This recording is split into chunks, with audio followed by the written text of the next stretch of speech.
નમસ્કાર વિદ્યાર્થી મિત્રો, આજે આપણે ધોરણ 8 વિષય સામાજિક વિજ્ઞાન પાઠ 6 માનવ સંસાધન જોઈશું.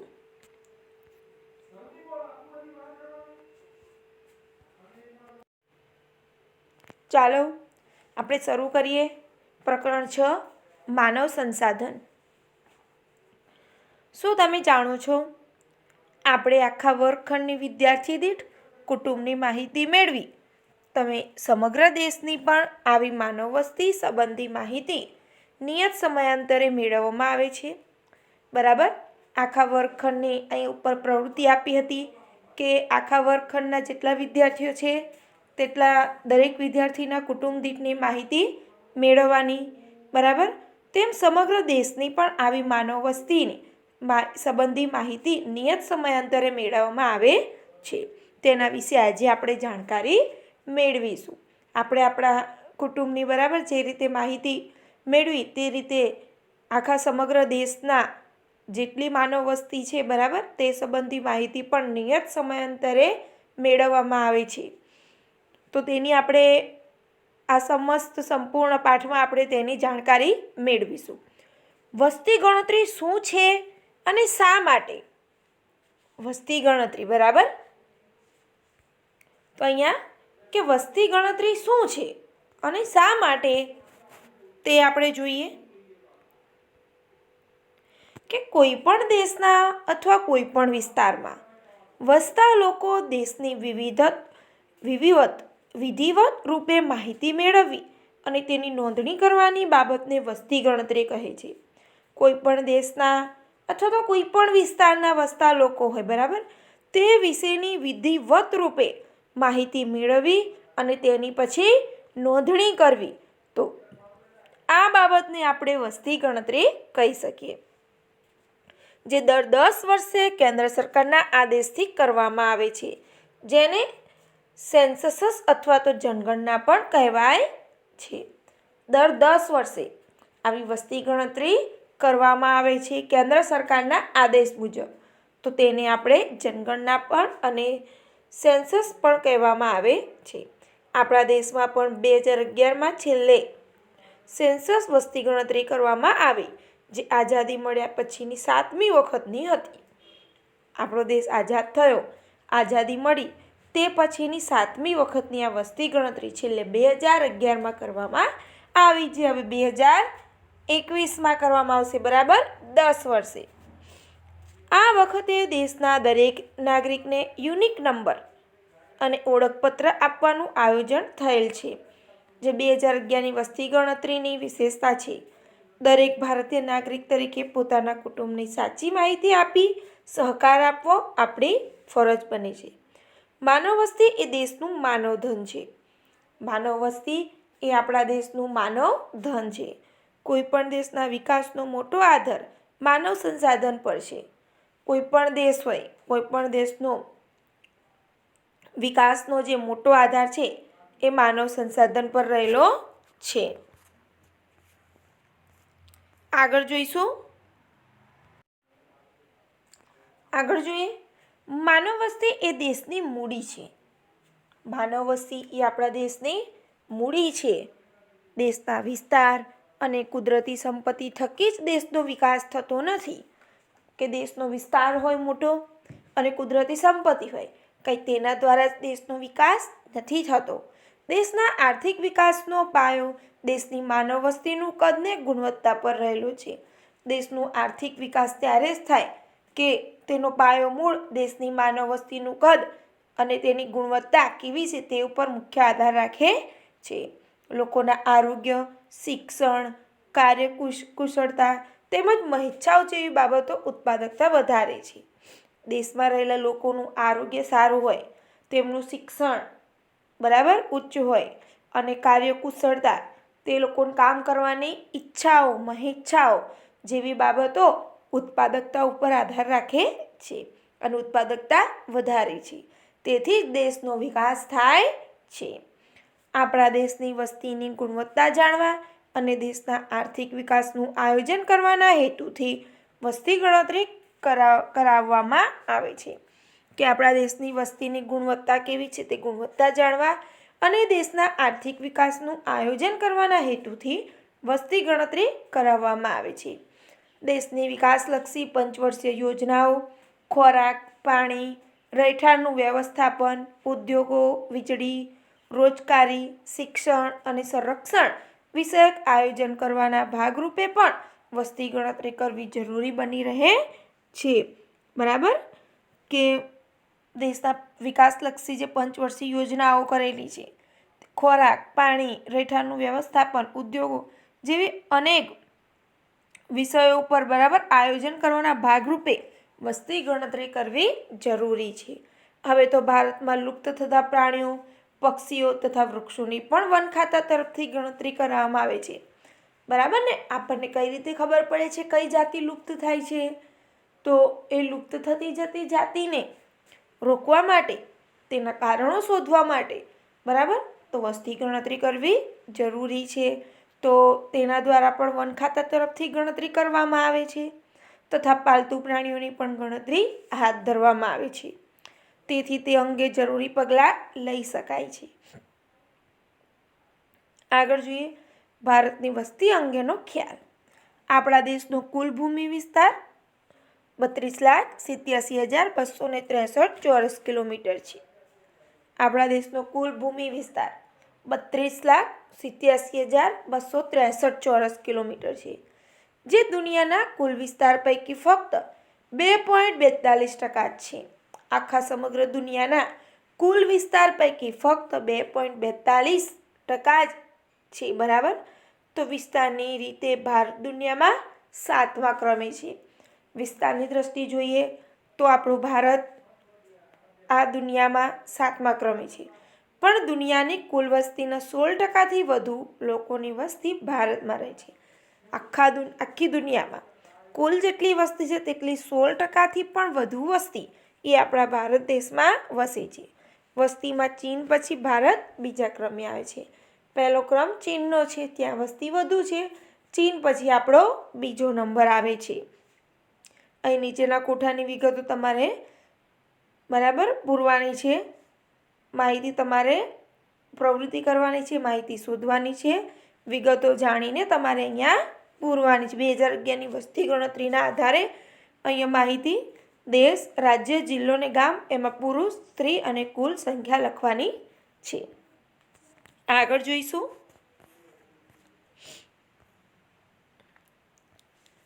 કે ગુણવત્તાવાળી માનવ વસ્તીને માનવ સંસાધન પણ કહેવાય છે. ગુણવત્તાવાળી માનવ વસ્તી હોય તેને માનવ સંસાધન કહી શકાય.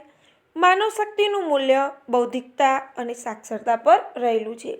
દેશના વિકાસમાં પ્રતિભાવંત નાગરિકો જેવા કે ડૉક્ટરો, કેળવણીકારો, એન્જિનિયરો, રમતવીરો, ઉદ્યોગપતિઓ, વેપારીઓ, ખેડૂતો, કલાકારો, કામદાર વર્ગોના લોકો તેમજ સમજદાર નાગરિક એ માનવ શક્તિના સ્ત્રોત રૂપે છે. કે દરેક લોકો તે માનવ શક્તિનું મૂલ્ય બૌદ્ધિકતા અને સાક્ષરતા ઉપર છે. તેમાં આપણા દેશના વિકાસમાં અનેક પ્રતિભાવંત નાગરિકો છે.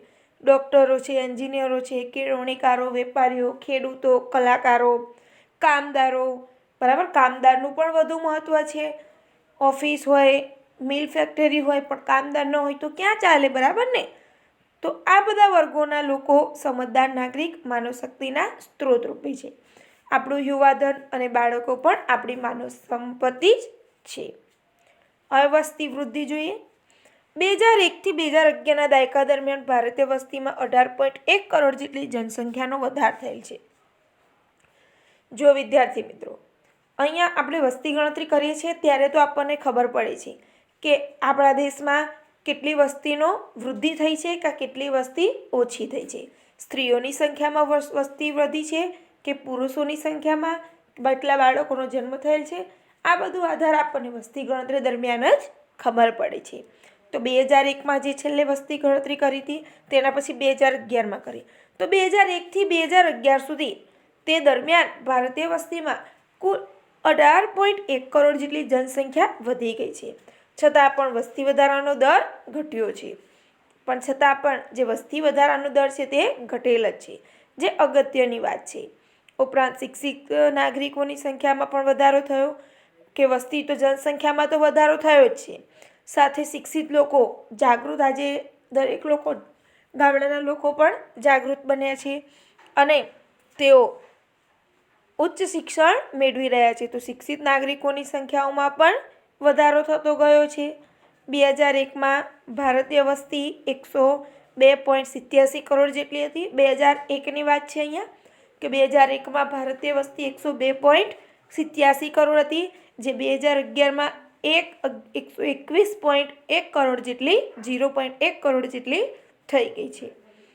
કેન્દ્ર સરકાર વસ્તી વધારાની બાબતે ચિંતિત હોય વિવિધ યોજનાઓ તથા નીતિ નિયંત્રણોથી વસ્તી વધારાને અંકુશમાં લેવાના પ્રયાસો થાય છે. કેન્દ્ર સરકાર વસ્તી વધારાને બાબતે ચિંતિત છે, તો એ ચિંતિત થઈને તેમની યોજનાઓ તથા નીતિ નિયંત્રણો તે વસ્તી વધારાને અંકુશમાં લેવાના પ્રયત્નો કરી રહ્યા છે. પરિણામે 1.7% જેટલો વસ્તી વૃદ્ધિ દર નીચો ગયો છે. હવે વસ્તી વૃદ્ધિના કારણો જોઈએ, કે વસ્તી વધે છે તેના કેવા કારણો હોઈ શકે તે જોઈએ આપણે. અહીંયા છે કે ભારતની વસ્તી દર્શાવતો ચાર્ટ. અહીંયા આપણને દેખો વસ્તી વધારાનો જે વસ્તી ધરાવતો ચાર્ટ છે અહીંયા, કે 1901માં કરેલી હતી, તેના પછી 1911માં, 1921, 1931, 1941, છેલ્લે 2011માં તમે જોશો ચાલુ 1901માં અને 2011માં છેલ્લે જઈને વસ્તી તો વધતી જ ગઈ છે.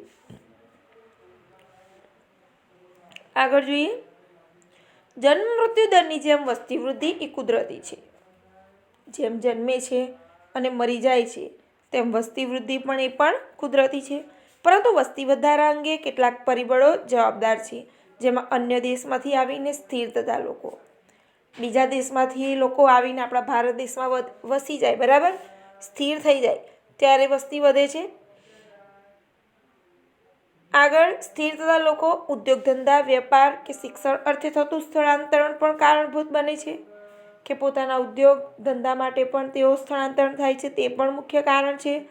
ભારતમાં છેલ્લી 2 સદી દરમિયાન વસ્તી વધારાનો દર ઊંચો ગયો છે. પહેલાં વસ્તી વધારાનો દર નીચો હતો, કારણ કે બાળ મૃત્યુનું પ્રમાણ વધુ હતું. પહેલાંના જમાનામાં કે બાળ મૃત્યુ વધારે હતું, બાળકીને જેમાં છોકરીઓનું વધારે, બાળકીને દૂધ પીતી કરવી, બરાબર, તો બાળકોનો દર નીચો હતો, વસ્તી વધારાનો દર,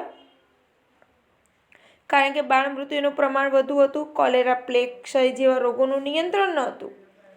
પહેલાં કોલેરા, પ્લેગ, ક્ષય જેવા જાનલેવા રોગો હતા, જેનો કોઈ જ ઈલાજ ન હતો, રસી પણ ન હતી. તો દુષ્કાળ વખતે ભૂખમરાથી પણ મૃત્યુ થતા.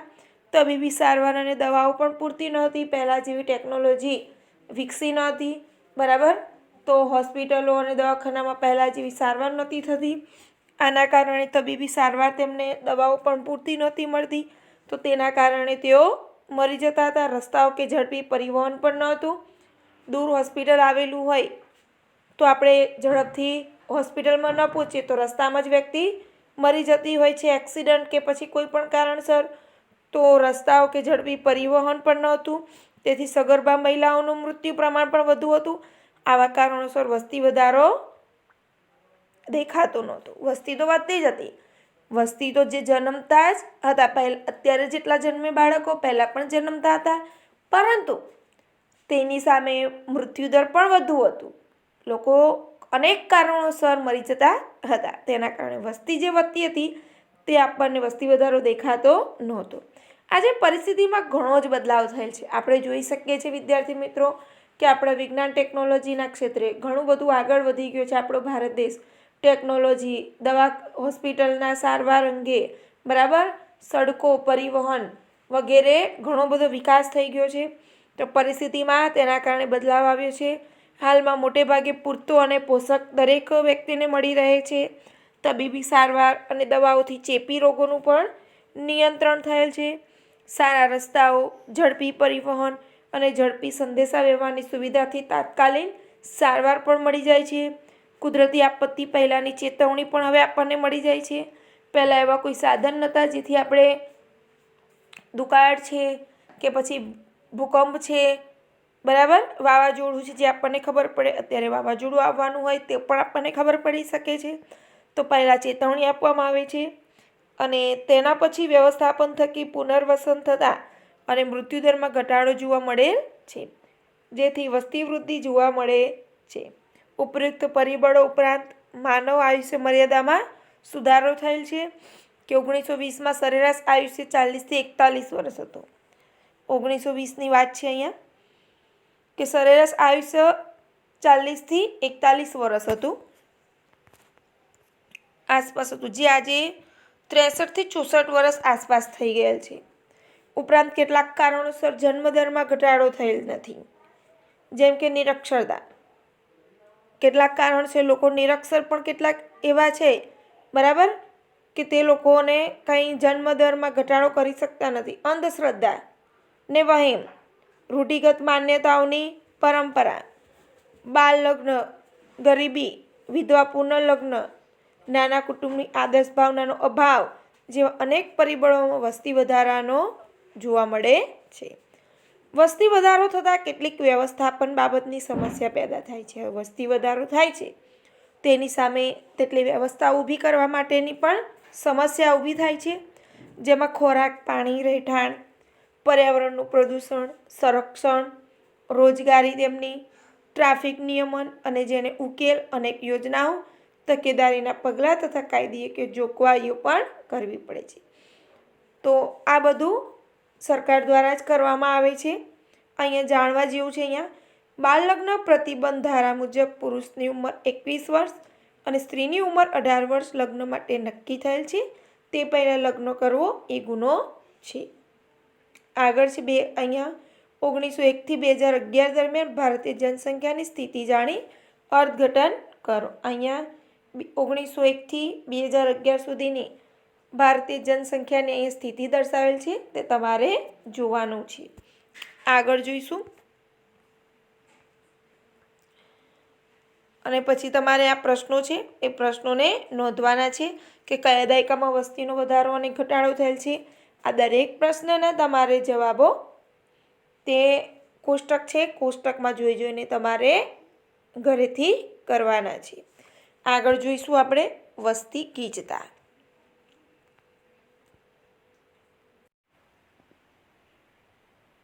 તો આપણે જોઈએ વસ્તી ગીચતા. કોઈપણ નિશ્ચિત વિસ્તારમાં વસવાટ કરતી જનસંખ્યાનું પ્રમાણ એ વસ્તી ગીચતા છે. કોઈપણ નિશ્ચિત વિસ્તાર હોય તેમાં વસવાટ કરતી જે જનસંખ્યાનું પ્રમાણ એ વસ્તી ગીચતા પર, જેમાં દર ચોરસ કિલોમીટરે સરેરાશ જેટલા લોકોનો વસવાટ થાય છે. દર ચોરસ કિલોમીટર હોય જેટલું સરેરાશ, બરાબર, તેનામાં લોકોનો વસવાટ થાય છે, તેને વસ્તી ગીચતા કહી શકાય.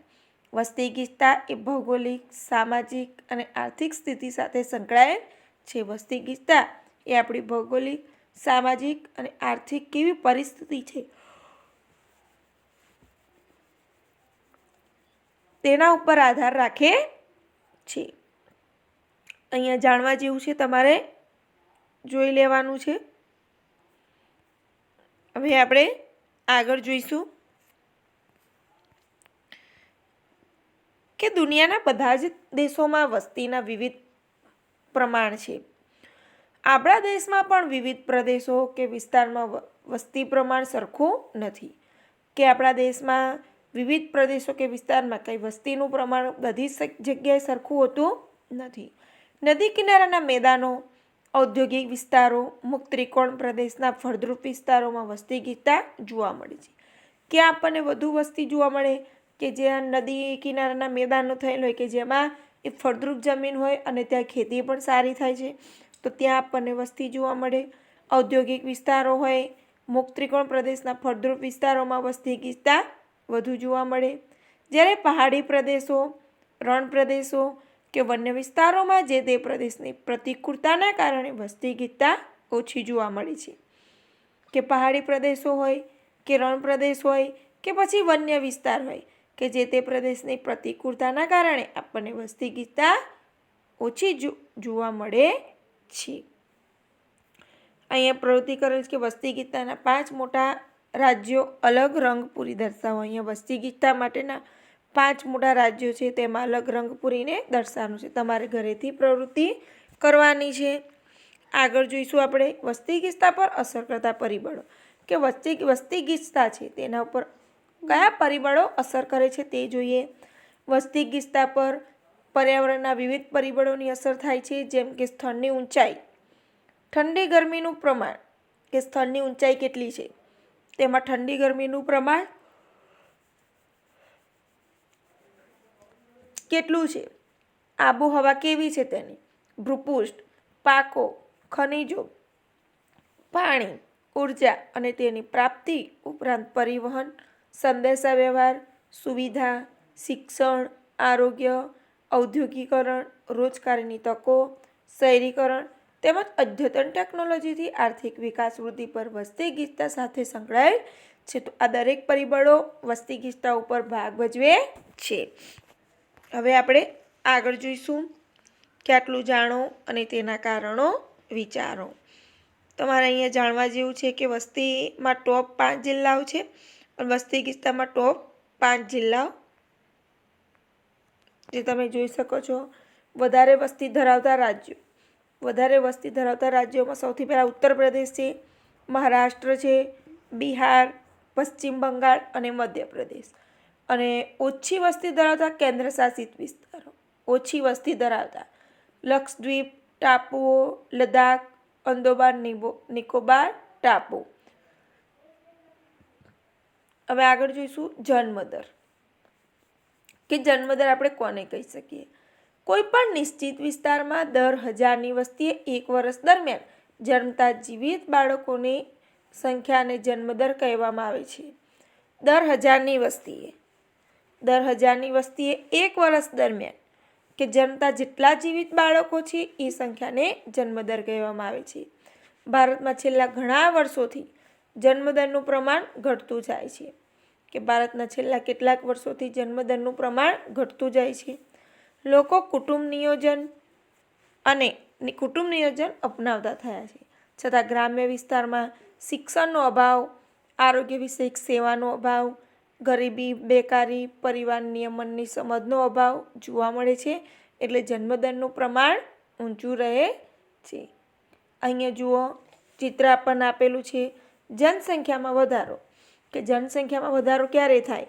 જ્યારે જન્મદર વધુ હોય અને મૃત્યુદર ઓછું હોય તો જનસંખ્યામાં વધારો થાય છે.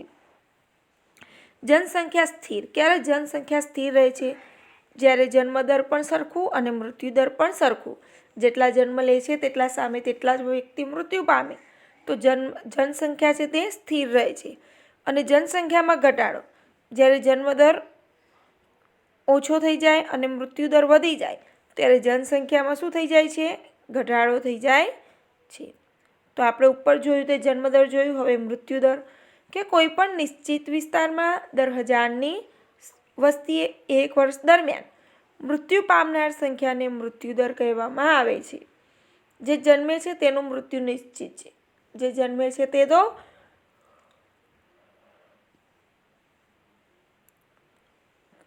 તેનું મૃત્યુ તો નિશ્ચિત છે. તેથી મૃત્યુદરને 0 પર તો ન જ લાવી શકાય, કે જે જન્મવાના તે મરવાના છે. તો મૃત્યુદરને સાવ આપણે 0 પર ન લાવી શકીએ. છતાં સંશોધનો, તબીબી સારવાર, દવાઓ, રસીકરણ, રોગ નિયંત્રણ, અધ્યયન ટેકનોલોજીથી મૃત્યુદર નીચે લાવી શકીએ છીએ. આગળ જોઈશું. હવે જોઈએ સ્થળાંતર. સ્થળાંતર વ્યક્તિ કેમ કરવું પડે છે તે જોઈએ. બરાબર, અને વ્યાખ્યા જોઈએ. માનવ વસ્તી એક સ્થળેથી બીજા સ્થળે રહેઠાણ બદલી કરે તેને સ્થળાંતરણ કહેવામાં આવે. તો હવે આપણે અહીંયા સ્થળાંતરણ વ્યક્તિ શા માટે કરે છે તે જોઈએ. કે માનવ વસ્તી એક સ્થળેથી બીજા સ્થળે રહેઠાણ બદલી કરે તેને સ્થળાંતરણ કહેવાય છે.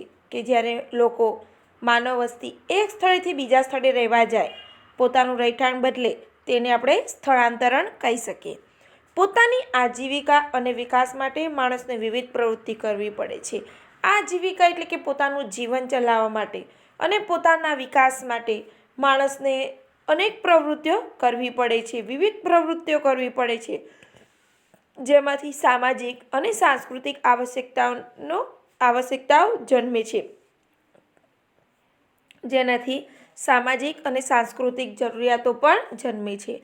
એટલે માનવી પોતાને અનુકૂળ સ્થળની પસંદગી કરી વસવાટ કરે છે, કે માનવને પોતાને ગમે તે વસવાટ પસંદ કરી તે સ્થળ પસંદ કરીને વસવાટ કરે છે અને સમયે પરિવર્તન પણ કરતો રહે છે. જેમ કે શિક્ષણ, વેપાર, ઉદ્યોગો, રોજગારી, વહીવટી જેવા કારણોસર ગ્રામ્ય વસ્તી શહેર તરફ આકર્ષાય છે.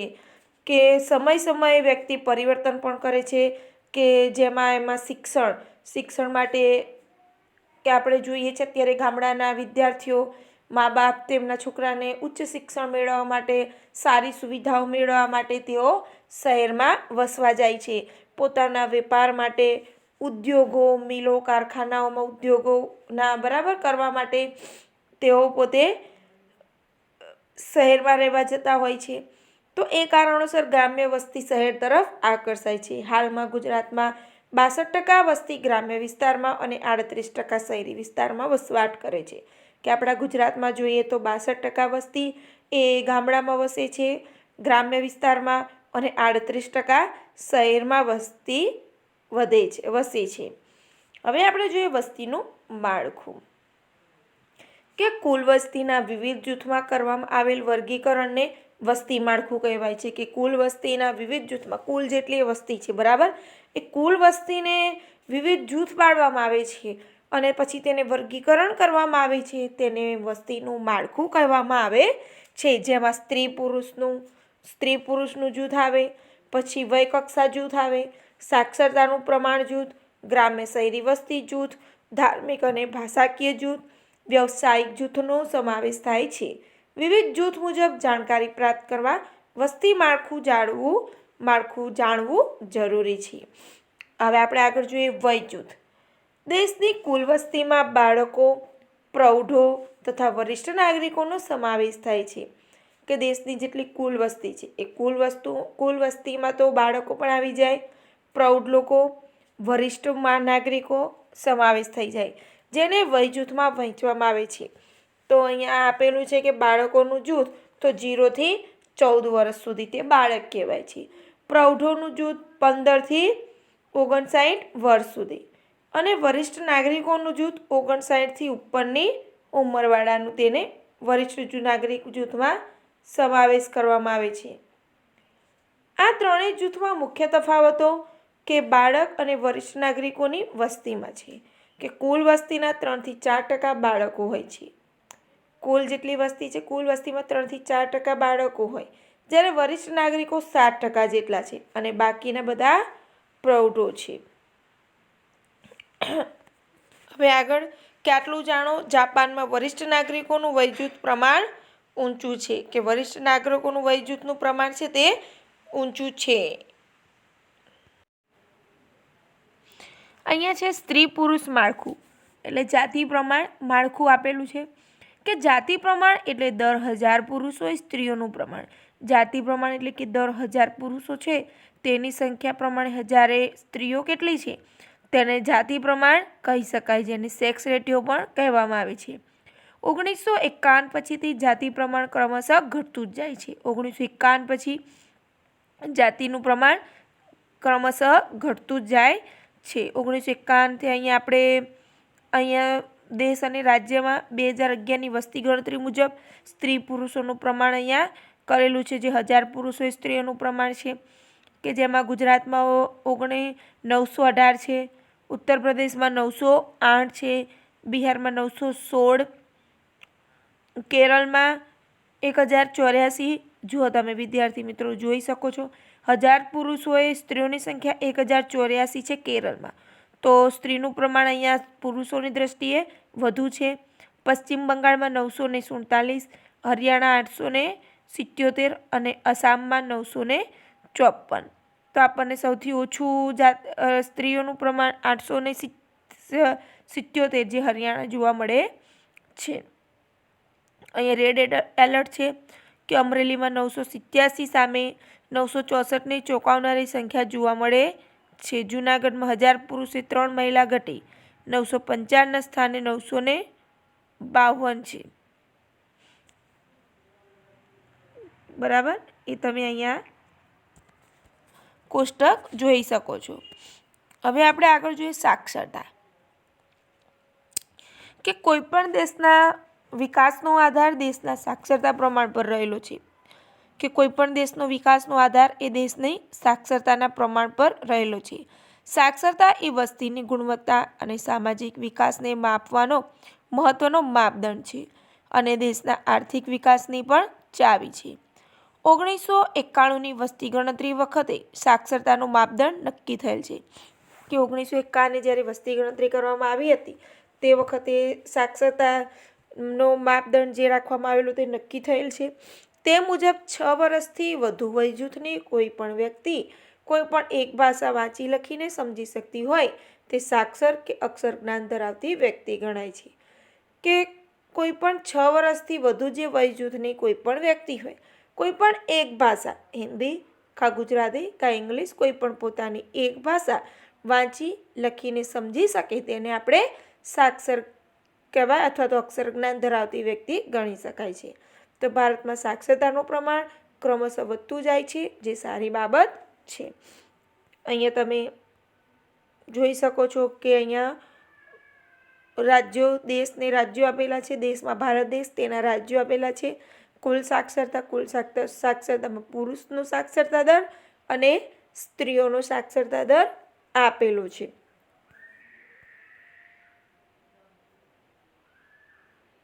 હવે અહીં આટલું જાણો કે 1951માં સાક્ષરતાનો માપદંડ નક્કી થયા મુજબ ભારતની કુલ વસ્તીમાંથી 0થી 6 વર્ષની વયને બદલે કરતાં જે વસ્તી રહે તેનો સાક્ષરતા દર કાઢવામાં આવતા સાક્ષરતા દરમાં વૃદ્ધિ જોવા મળે છે. હવે આપણે આગળ જોઈએ કે સાક્ષરતા ટોચના 5 જિલ્લાઓ છે. અહીંયા વધુ સાક્ષરતા ધરાવતા ટોપમાં 5 જિલ્લાઓ. અમદાવાદ છે જે કુલ 86.65%, સુરતમાં 86.65%, આણંદમાં 85.79%, ગાંધીનગરમાં 85.73% અને ખેડામાં 84.71% છે.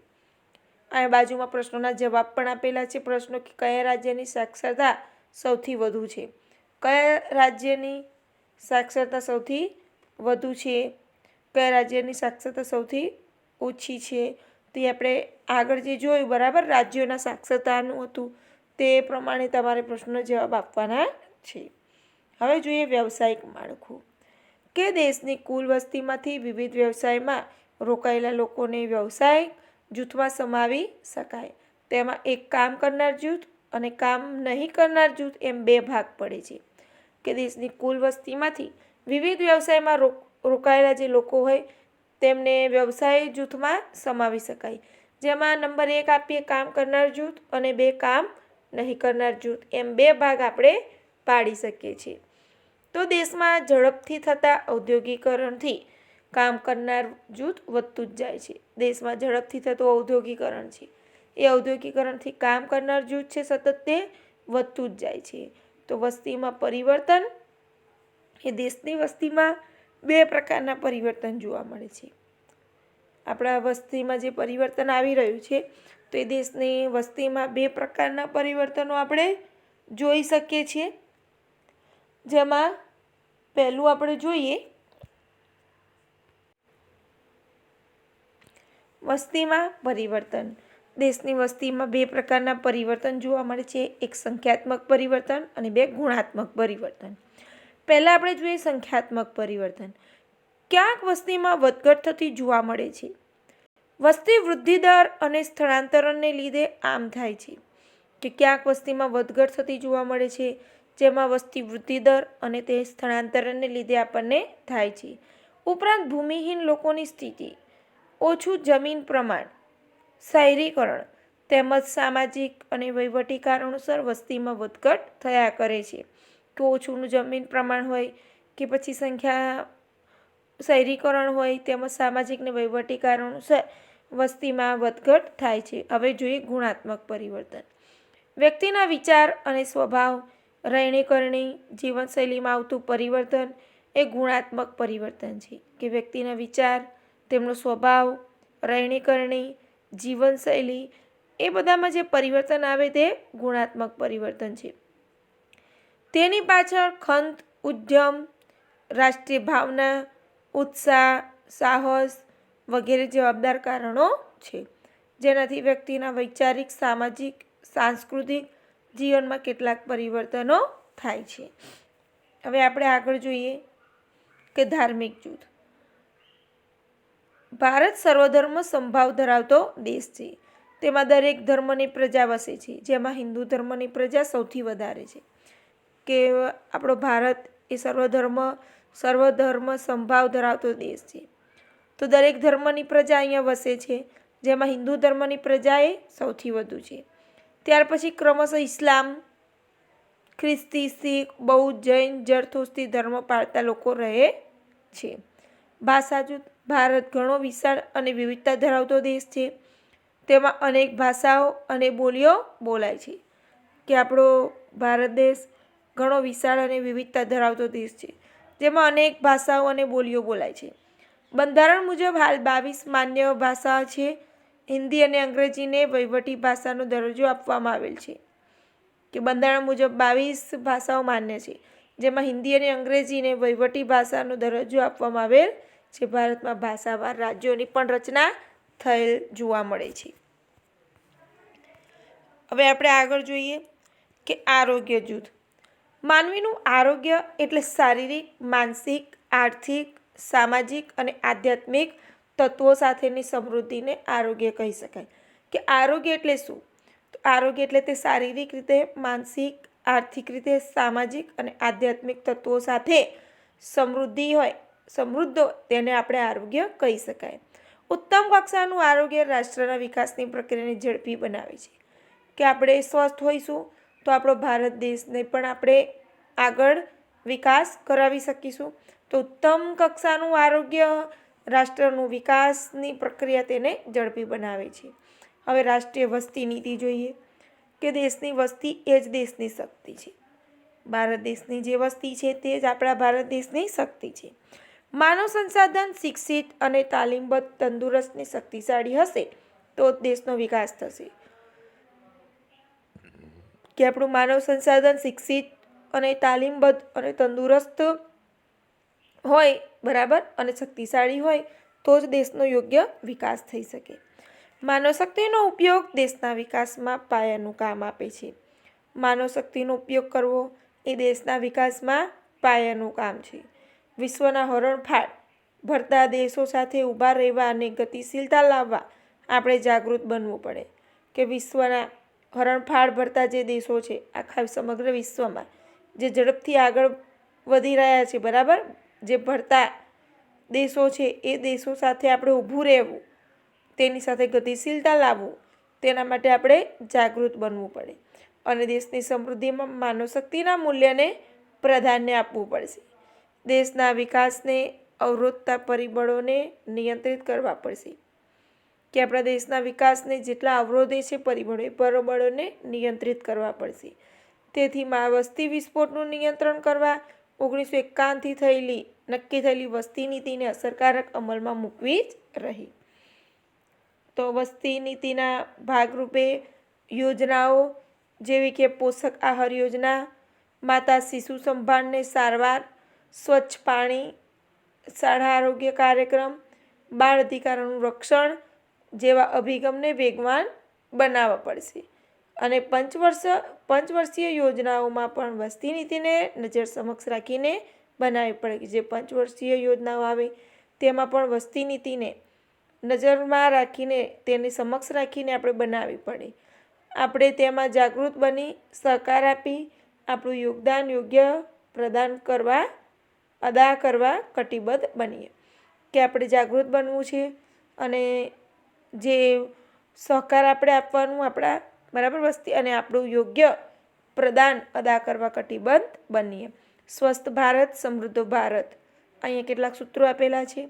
શારીરિક માનસિક સમૃદ્ધિ નાગરિક એ જ સમૃદ્ધ દેશ, ઓછા બાળ જય ગોપાળ, હમ દો હમારે દો, નાનું કુટુંબ સુખી કુટુંબ જેવા આપણે સૂત્રો વાંચ્યા હશે, બરાબર. તો આ સૂત્રોને આપણે અપનાવવાની જરૂર છે. તો વિદ્યાર્થી મિત્રો, અહીં આપણો આ પાઠ સમાપ્ત થાય છે. આગળના આ જ રીતે આપણે વિજ્ઞાન ટેકનોલોજીમાં આ ગુજરાતી, હિન્દી, બરાબર, આ ધોરણના આપણે આ ચેનલની યુટ્યુબ ચેનલમાં આપણે પ્લેલિસ્ટમાં મૂકતા રહીશું અને તમે જોતા રહેજો. ધન્યવાદ.